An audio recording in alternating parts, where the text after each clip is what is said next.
Imagine un peu une calculatrice scientifique standard, tu vois le genre? Ouais, le gros bloc avec plein de boutons partout. Exactement. Et là, tu effaces absolument tous les boutons. La touche sinus, les logarithmes, les racines carrées, les puissances, même l'addition et la division. Tout disparaît. D'accord, il reste plus grand-chose du coup. En fait, pour ne laisser place qu'à deux uniques touches. Le chiffre 1 et un mystérieux bouton étiqueté EML. Juste 1 et EML. Ok. Et que se passerait-il si je te disais que cette calculatrice, apparemment complètement cassée, dépouillée à l'extrême, elle conserve exactement la même puissance de calcul et qu'elle peut encore résoudre absolument toute la physique moderne. Ce serait carrément contre-intuitif, ouais. Bon, décortiquons tout ça, parce que c'est le sujet de notre analyse aujourd'hui. On se base sur un article publié en avril 2026 par Andrzej Udrich-Wolek de l'université Jadieżon. Un article qui s'intitule d'ailleurs All Elementary Functions from a Single Binary Operator. C'est ça. Et c'est en gros la démonstration mathématique qu'un seul et unique opérateur vient d'unifier l'ensemble des mathématiques continues. Je suis vraiment fascinée par ce sujet. Et à juste titre. Pour vraiment mesurer l'impact de ce changement de paradigme, il faut regarder ce qui s'est passé dans un domaine voisin, l'électronique numérique. Ouais, l'informatique de base, quoi. Voilà, l'informatique moderne repose depuis longtemps sur un concept unificateur fondamental, ce qu'on appelle la porte logique NAND ou la barre de Schaeffer. C'est le fameux composant universel. C'est ça? C'est un composant tellement basique qu'en le combinant avec lui-même, genre des millions de fois, on peut synthétiser n'importe quel circuit logique. C'est vraiment l'atome de l'informatique. Un seul bloc pour tout construire. Exactement. Sauf que les mathématiques continues, celles qui décrivent la mécanique des fluides, les orbites des planètes ou les équations différentielles, elles ont toujours résisté à ce type de réduction. On a toujours cru qu'elles étaient fondamentalement hétérogènes. C'est vrai que le contraste est saisissant quand on regarde comment on apprend les maths à l'école. Historiquement, on s'appuie sur une immense boîte à outils. Il y a cette liste standardisée de 36 opérations et constantes fondamentales. Les fameuses primitives? Voilà. On y trouve des constantes comme pi, le nombre de l'air e, l'unité imaginaire i, et tout l'arsenal, genre la trigonométrie, les logarithmes, les exponentielles. Et l'hypothèse de départ, ça a toujours été de se dire que ces 36 éléments étaient des fondations totalement distinctes. Des trucs irréductibles qui nécessitent chacun leur propre syntaxe. C'est comme si on avait une énorme caisse à outils, tu vois, où chaque problème nécessite un outil super spécifique. Genre, il te faut absolument une clé à molette pour la trigonométrie et un marteau pour les logarithmes. Ouais, une très bonne analogie. Et ce qui est fascinant ici, c'est que l'histoire a bien connu des tentatives de réduction. Ah oui, comme avec les logarithmes au XVIIe siècle, non? Exactement. L'invention des tables de logarithmes par Napier, ça a permis de transformer des multiplications super complexes en de simples additions. C'était déjà une première forme de compression énorme. Et il y a eu l'identité de l'heure aussi. La fameuse formule exposant i pi plus 1 égale 0. C'est un truc incroyable qui a jeté un pont inattendu entre la géométrie des cercles via la trigonométrie et la croissance exponentielle. Mais on pensait vraiment avoir atteint un plafond de verre, ou plutôt un plancher. On supposait qu'une poignée d'opérateurs distincts resterait toujours nécessaire pour décrire la complexité du monde. Totalement. Jusqu'à cet article. Du coup, au lieu de voir ces fonctions comme des outils différents, l'approche propose une mécanique inédite. C'est la découverte de cet opérateur EML. C'est comme découvrir qu'en fait, un seul morceau de Lego universel permet de forger tous les outils existants. Moi, je vois ça un peu comme l'art de l'origami, ou même le repliement des protéines en biologie. Oh, l'origami, j'aime bien. Explique un peu. En origami, tu pars d'une seule feuille de papier carré standard. Et la complexité finale, que tu fasses un oiseau, un bateau ou un dragon, ça dépend absolument pas du matériau de base. C'est toujours le même papier. Exactement. Ça dépend exclusivement de la séquence des pliages, de l'imbrication successive. Et l'opérateur EML agit exactement comme ce pliage fondamental. La complexité émerge de la profondeur de l'arbre, pas de l'outil lui-même. Alors, parlons-en de cet opérateur EML.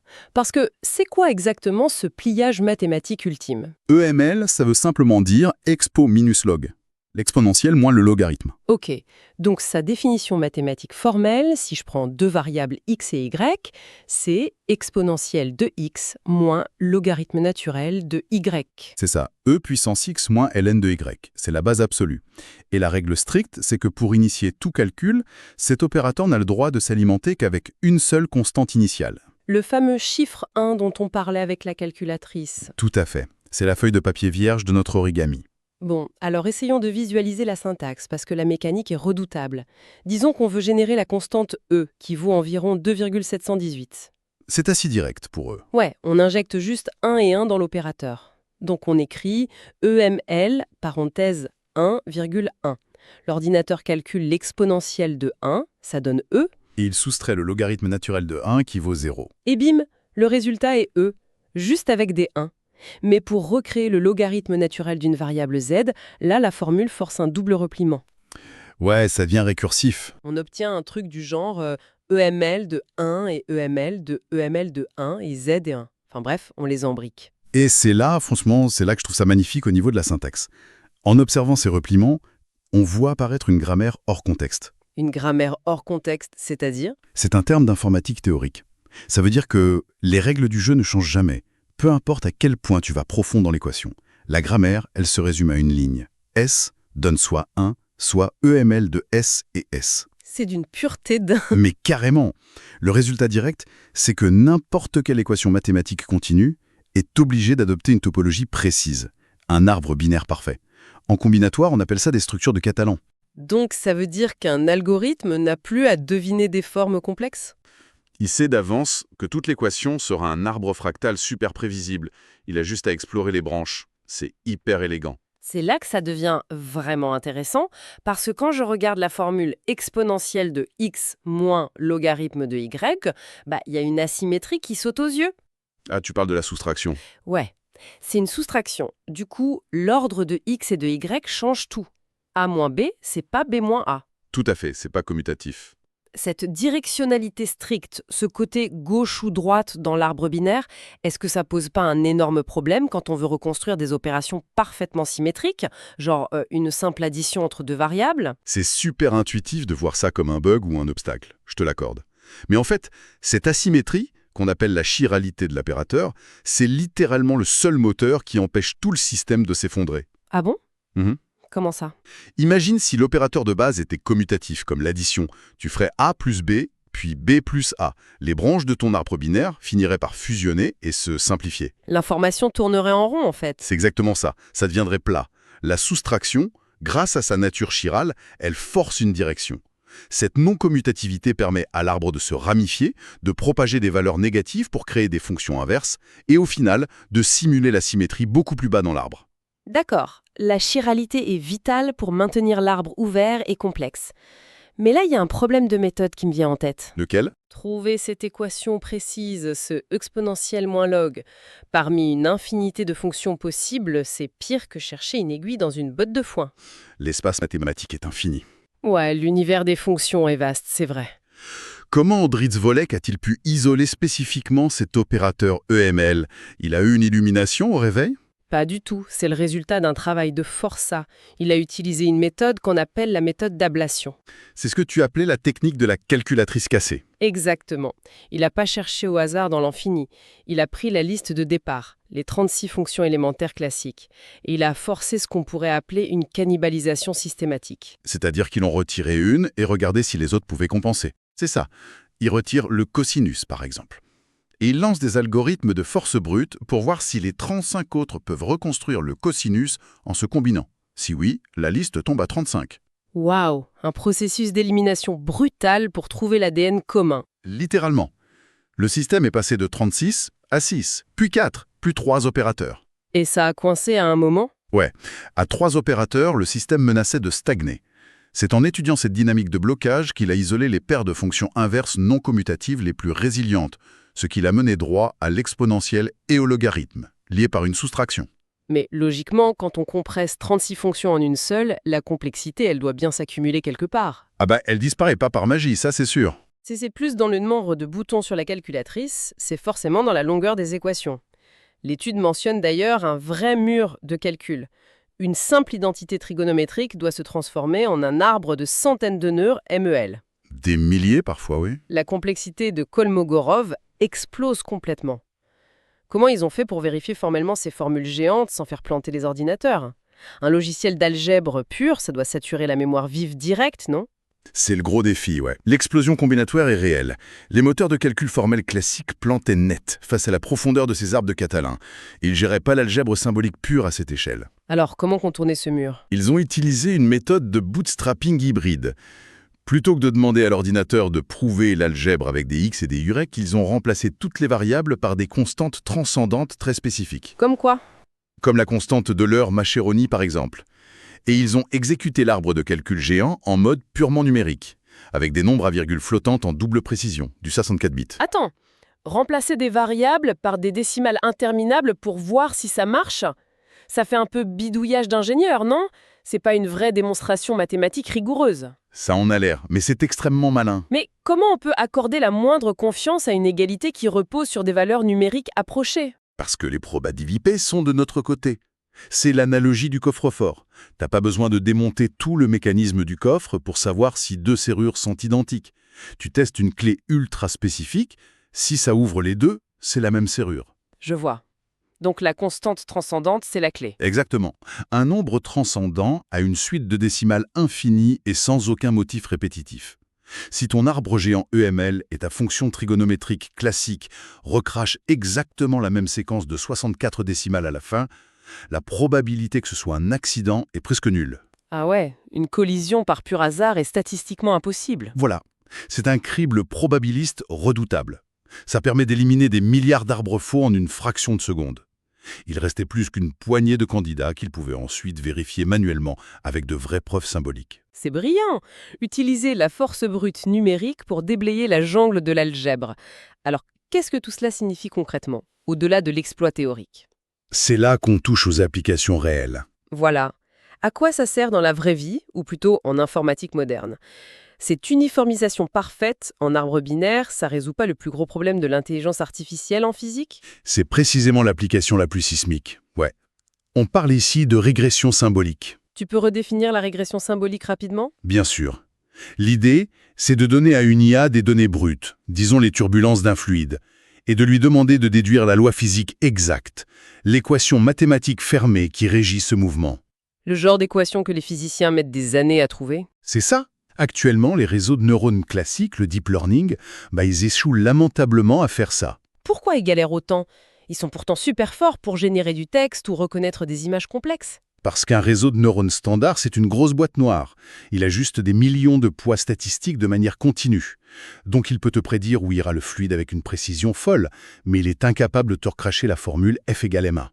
Il ne comprend pas la grammaire de l'équation. Voilà. Avant YAML, l'IA devait piocher un peu au hasard dans une bibliothèque de 36 opérateurs hétérogènes. Un coup de sinus par-ci, une racine carrée par-là, l'espace de recherche était discontinu, rempli de falaises et de cul-de-sac. C'est impossible, pour un algorithme d'optimisation, de glisser doucement d'un logarithme vers une fraction. Exactement. Et c'est là que la grammaire hors contexte EML change tout. En imposant cette syntaxe unique, l'espace de recherche devient parfaitement lisse, totalement géométrique et continu.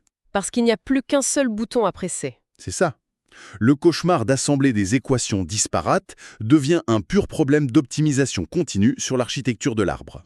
Et dans l'étude, il parle de l'optimiseur Adam, non? Oui, l'algorithme Adam, qui est hyper standard en IA. Il calcule la pente de l'erreur pour glisser vers la meilleure solution. En l'appliquant sur ces arbres YAML, les résultats sont bluffants. Ils disent qu'à une profondeur d'arbre de seulement 2, le taux de réussite est de 100%. Avec une marge d'erreur infinitésimale de l'ordre de 10 puissance moins 32. L'IA trouve la formule exacte. Elle ne fait plus d'approximation floue. Elle te sort le vrai code source de la physique élémentaire. C'est incroyable! On passe de prédictions opaques à de la vraie découverte scientifique par IA. Mais attends, moi je suis un peu sceptique. Il n'y a pas un piège quelque part? Tout a l'air trop parfait. Hein? Tu cherches la petite bête et tu as bien raison. Il y a un énorme grain de sable quand on passe à la pratique sur un ordinateur. Ah, je m'en doutais. C'est quoi alors? C'est le paradoxe des nombres complexes. Quand tu forces toute la géométrie de l'univers, y compris les ondes et les cercles, à passer dans ce goulot d'étranglement EML, tu forces l'utilisation du logarithme naturel partout. Et le problème du logarithme, c'est qu'il déteste les nombres négatifs. Exactement. Pour annuler une exponentielle et créer des comportements périodiques, comme un cosinus, l'arbre EML est obligé de traverser des états intermédiaires impliquant des valeurs négatives. L'ordinateur doit calculer le logarithme de -1. Aïe. Et dans n'importe quel langage de programmation normal, si tu demandes le logarithme d'un nombre négatif, il te crache une erreur. Le fameux bug NaN, not a number. L'optimiseur plante et s'arrête net. Ça arrive en Python, en Julia, partout. Donc, pour que cette IA géniale fonctionne, il faut faire quoi? Il faut réécrire les bases arithmétiques du logiciel. Le développeur doit forcer le programme à calculer dans le domaine des nombres complexes natifs, même si toutes les données de départ et la loi physique d'arrivée sont purement réelles. C'est dingue. En gros, le logarithme de -1 génère l'unité imaginaire i et la constante pi en coulisses, juste pour faire le calcul. C'est le coût informatique de l'unification. L'ordinateur doit obligatoirement jongler avec des dimensions imaginaires pour simuler notre réalité continue. Ça me fait penser à la mécanique quantique. Ah oui, Dans quel sens? En physique quantique, on utilise des probabilités complexes, des nombres imaginaires pour prédire des trucs super réels, comme la position d'un électron qu'on peut mesurer physiquement. et c'est un super parallèle. Dans les deux cas, le recours aux nombres complexes n'est pas un bug ou un artefact mathématique, c'est une nécessité structurelle absolue pour décrire le monde continu avec un minimum de règles. Ce qui m'amène à une réflexion finale, une idée qui me trotte dans la tête depuis qu'on a commencé. Je t'écoute. Si l'on prend un peu de recul, notre vision de l'univers physique, de la courbure de l'espace-temps d'Einstein aux ondes électromagnétiques, c'est basé sur le continuum. Ouais, des équations différentielles fluides sans aucune interruption. Fluide peut en fait être totalement encodé dans un arbre binaire strict et répétitif. Si l'on relie cela à une perspective plus large, ça montre que la diversité continue est presque une illusion d'optique. Mais carrément, la structure EML ressemble de manière flagrante à de la logique informatique discrète. Des zéros, des 1, des nœuds gauches, des nœuds droits. La frontière entre les maths continues de la physique et la structure discrète de l'informatique vient littéralement de s'effondrer. Du coup, la grande question c'est, est-ce que ça veut dire que notre réalité physique, qui nous semble si continue et fluide, repose au niveau le plus fondamental sur une simple logique de calcul discret? L'hypothèse de l'univers ordinateur, en gros. Exactement. Est-ce que l'espace et le temps ne seraient qu'un immense arbre binaire en perpétuel calcul? La réalité ne serait pas dessinée avec des courbes fluides, mais compilée à l'échelle quantique à partir d'un langage binaire hyper primitif. C'est vertigineux de se dire que derrière chaque loi physique se cache un arbre fractal d'addition et de soustraction de logarithmes. C'est une pensée fascinante à méditer pour ceux qui nous écoutent, repenser notre univers non pas comme une soupe fluide, mais comme le calcul incessant d'un opérateur unique.